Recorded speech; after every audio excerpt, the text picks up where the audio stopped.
So, you think you actually know what mental health is? Well, most people think they do, but actually they don't. So in this video, I will tell you the truth of what mental health actually is.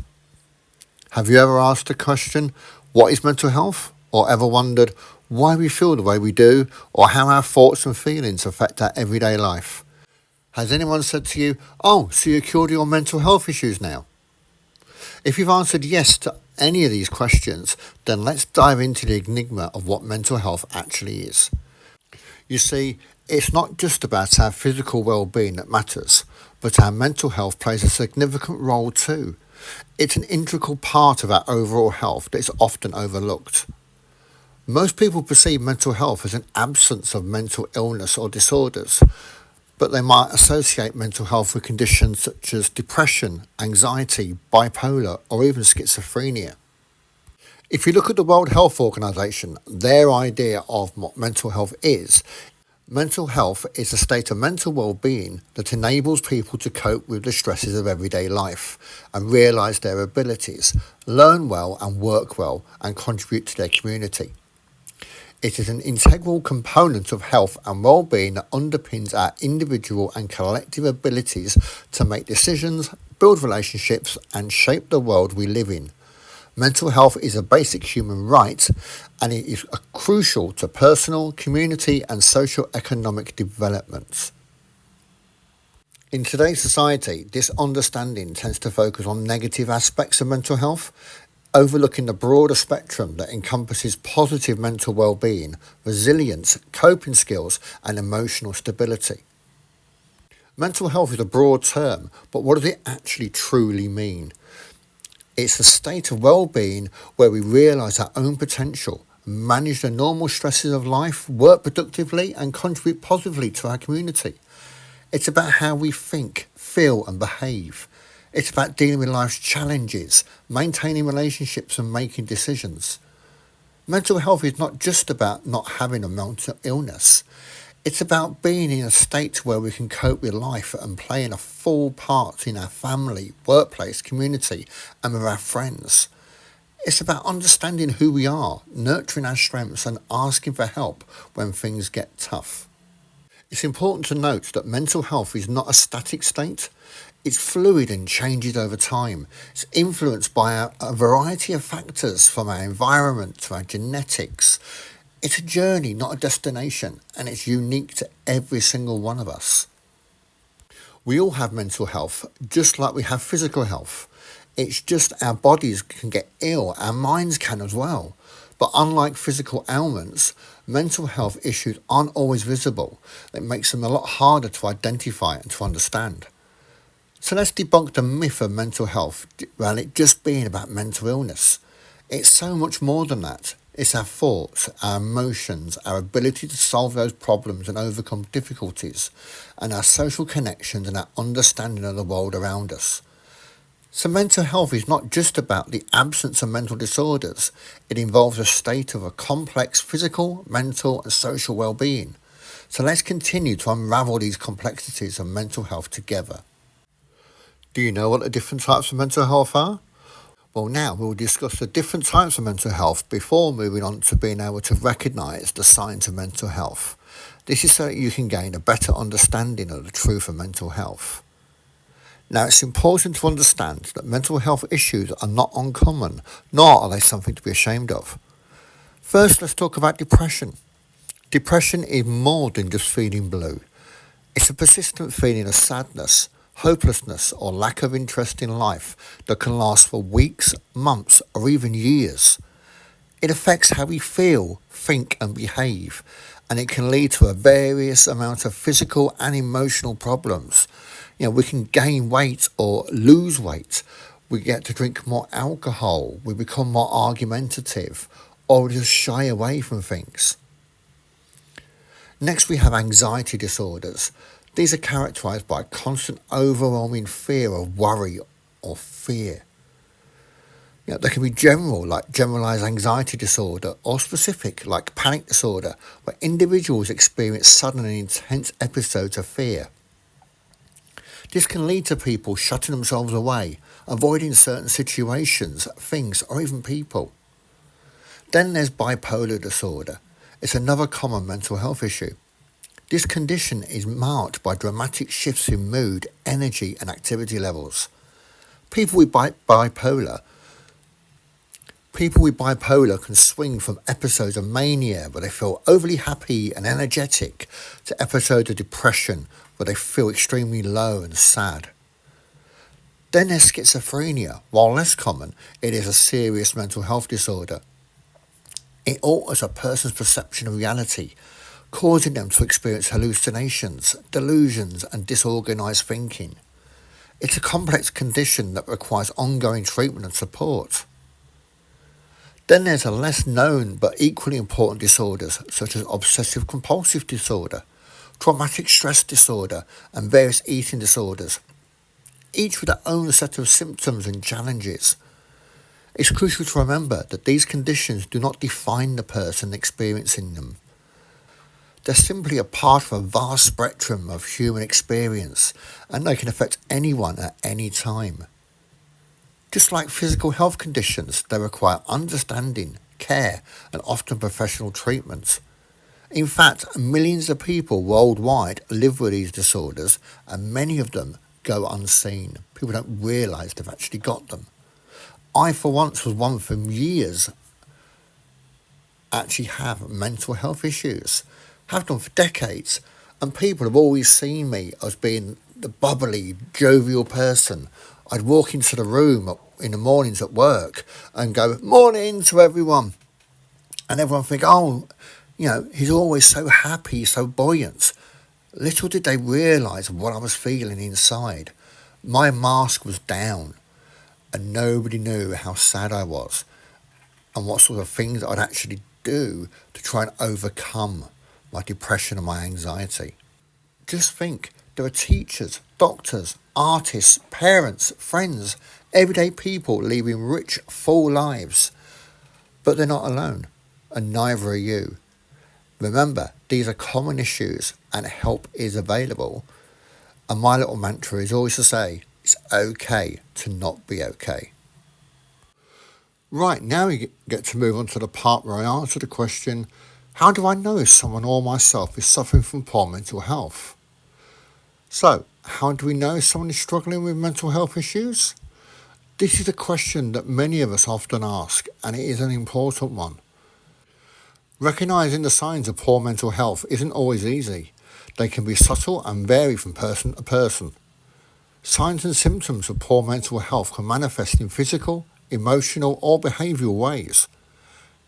Physically, someone might experience changes in sleep patterns or appetite. They could be sleeping too little or too much, or eating more or less than usual, or as mentioned earlier, drinking more alcohol.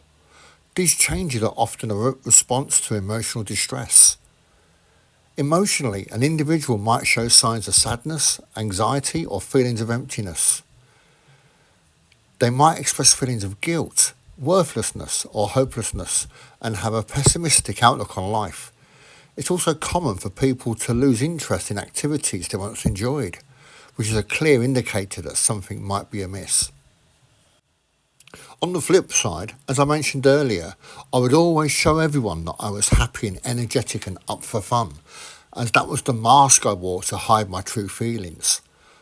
Look at some of the famous people that we've lost over the last few years. People like Robin Williams, the actor and comedian. He always showed everyone his mask of happiness, when really he was struggling with anxiety and depression for years. There are other famous people who today are still struggling with depression and anxiety conditions. People such as Lady Gaga, who have been struggling with anxiety and depression all of her life. And then there's the actress Emma Stone, who has generalised anxiety disorder and suffers from regular panic attacks. From a behavioural perspective, someone struggling with mental health might withdraw from society situations. They might avoid friends, family or work, preferring to be alone. They may also display low energy, find it hard to get out of bed in the morning or to complete daily tasks. In some cases, they might even exhibit irritability, restlessness or have difficulty concentrating. It is important to note that everyone has off days. We all feel sad, anxious or tired from time to time. That's life. But when these feelings persist for a prolonged period and begin to interfere with your daily life, it may indicate a mental health issue. Remember, these signs are not a definitive diagnosis, but they are a call to action. If you or someone you know is exhibiting these signs, it's essential to reach out to a healthcare professional for an evaluation. There is no shame in seeking help. In fact, it is a sign of strength and self-awareness. Understanding these signs is a step towards seeking help and beginning the journey of healing. Just by recognizing these signs, you're already on a path towards a better mental health. So let's keep the conversation going and continue to break down the barriers surrounding mental health. Right, now on to the next question. Why is it that despite being so common, mental health issues are often swept under the rug? This question confronts us with an uncomfortable truth. Even in the 21st century, mental health is still shrouded in stigma and misunderstanding. The stigma attached to mental health issues is often fueled by misinformation and misunderstanding. Remember when I asked the question at the beginning of this video, if you'd ever been asked, "Oh, so are you now cured of your mental health issue now?" I had my manager at work ask me that a few years ago when I'd actually had some treatment and asked me, "Were you feeling better?" I replied, "No, I'm not cured," and that he should actually take a course in mental health awareness so he could actually understand the truth about it. It's not a disease or virus that can be cured. It is there all the while. This highlights that people may misjudge the severity of mental health issues, undermining the struggles of those who are actually impacted by it. This can lead to harmful stereotypes and discrimination, further isolating individuals grappling with these challenges. Society often equates mental health struggles with weakness or instability. This stereotype can be incredibly damaging and prevent individuals from seeking the help they need. The fear of judgment or rejection can create a perceived barrier between those who are struggling and the support they actually require and need. Furthermore, societal pressures exaggerate this stigma. In many cultures, there's an expectation to always appear strong, always be in control. This pressure can make it difficult for people to admit that they're struggling and even harder to seek help. It is a vicious cycle. These pressures and stereotypes feed into that stigma, which in turn reinforces the pressures and stereotypes. But here's the thing. Mental health issues are not signs of weaknesses. They're a sign that you've been dealing with too much and it's time to take a rest. It's not something to be ashamed of. Everyone will be hit with low mental health throughout their life, and some many times. There are medical conditions such as physical health issues, and they require understanding, care and treatment. Sometimes all you need is a person who's willing to listen and not to judge. It's important to remember that everyone's mental health journey is unique to them. What works for one person may not work for another, and that's okay. As the years have progressed, we've got more and more different strategies that people can pick and choose from, create their own toolbox of what can help them overcome their mental health issues. So there is no one-size-fits-all solution. There is no right or wrong way to seek the help. To break this cycle, we must challenge these misconceptions and stereotypes. We need to foster a culture of understanding and acceptance, where everyone feels safe to discuss their mental health without fear of judgment. It's high time we break these barriers and normalise conversations around mental health, because mental health matters, and because, in the end, we're all in this together. Lastly, we can discuss the obvious question on your mind. So what can we do if we or someone we know is battling with these issues? First and foremost, it's crucial to understand the importance of seeking professional help. Mental health struggles are as real and as significant as any physical ailment, and they warrant the same level of care and attention. Just as we wouldn't hesitate to visit a doctor for a persistent cough or a broken bone, we shouldn't shy away from consulting a mental health professional for issues such as anxiety, depression, or other mental health concerns. These experts are equipped with the tools and knowledge to guide us through our struggles, and their help can be invaluable in our journey towards better mental health. In addition to seeking professional help, practicing self-care is a key aspect of managing mental health issues. Self-care isn't just about bubble baths and chocolates, although they can be a part of it. It's about making time for things that make us feel good, that recharge our batteries and help us manage stress. It can be a quick walk in the park, a yoga session, a good book, or even a much-needed nap. The point is to prioritise our well-being and do what we need to do to feel better. Building a strong support system also plays a pivotal role in our mental health journey.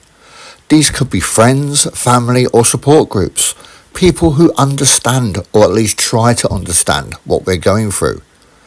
These are the people who lend us a shoulder to lean on, offer a comforting word, or simply sit with us in silence when words fail. They remind us that we are not alone in our struggles. Lastly, if you or someone you know is struggling with mental health issues, remember to reach out. Reach out to professionals, reach out to loved ones, reach out to support groups. Reach out because you're worth it and because your mental health matters. Remember, it's okay to ask for help. It's a sign of strength, and that is a fact. Your mental health matters today and every day. If you like this video and want to know more about mental health and how you can understand your own mental health and the best way to improve your mental health, then why not take a look at our other videos that are on your screen now? And remember, your mental health matters.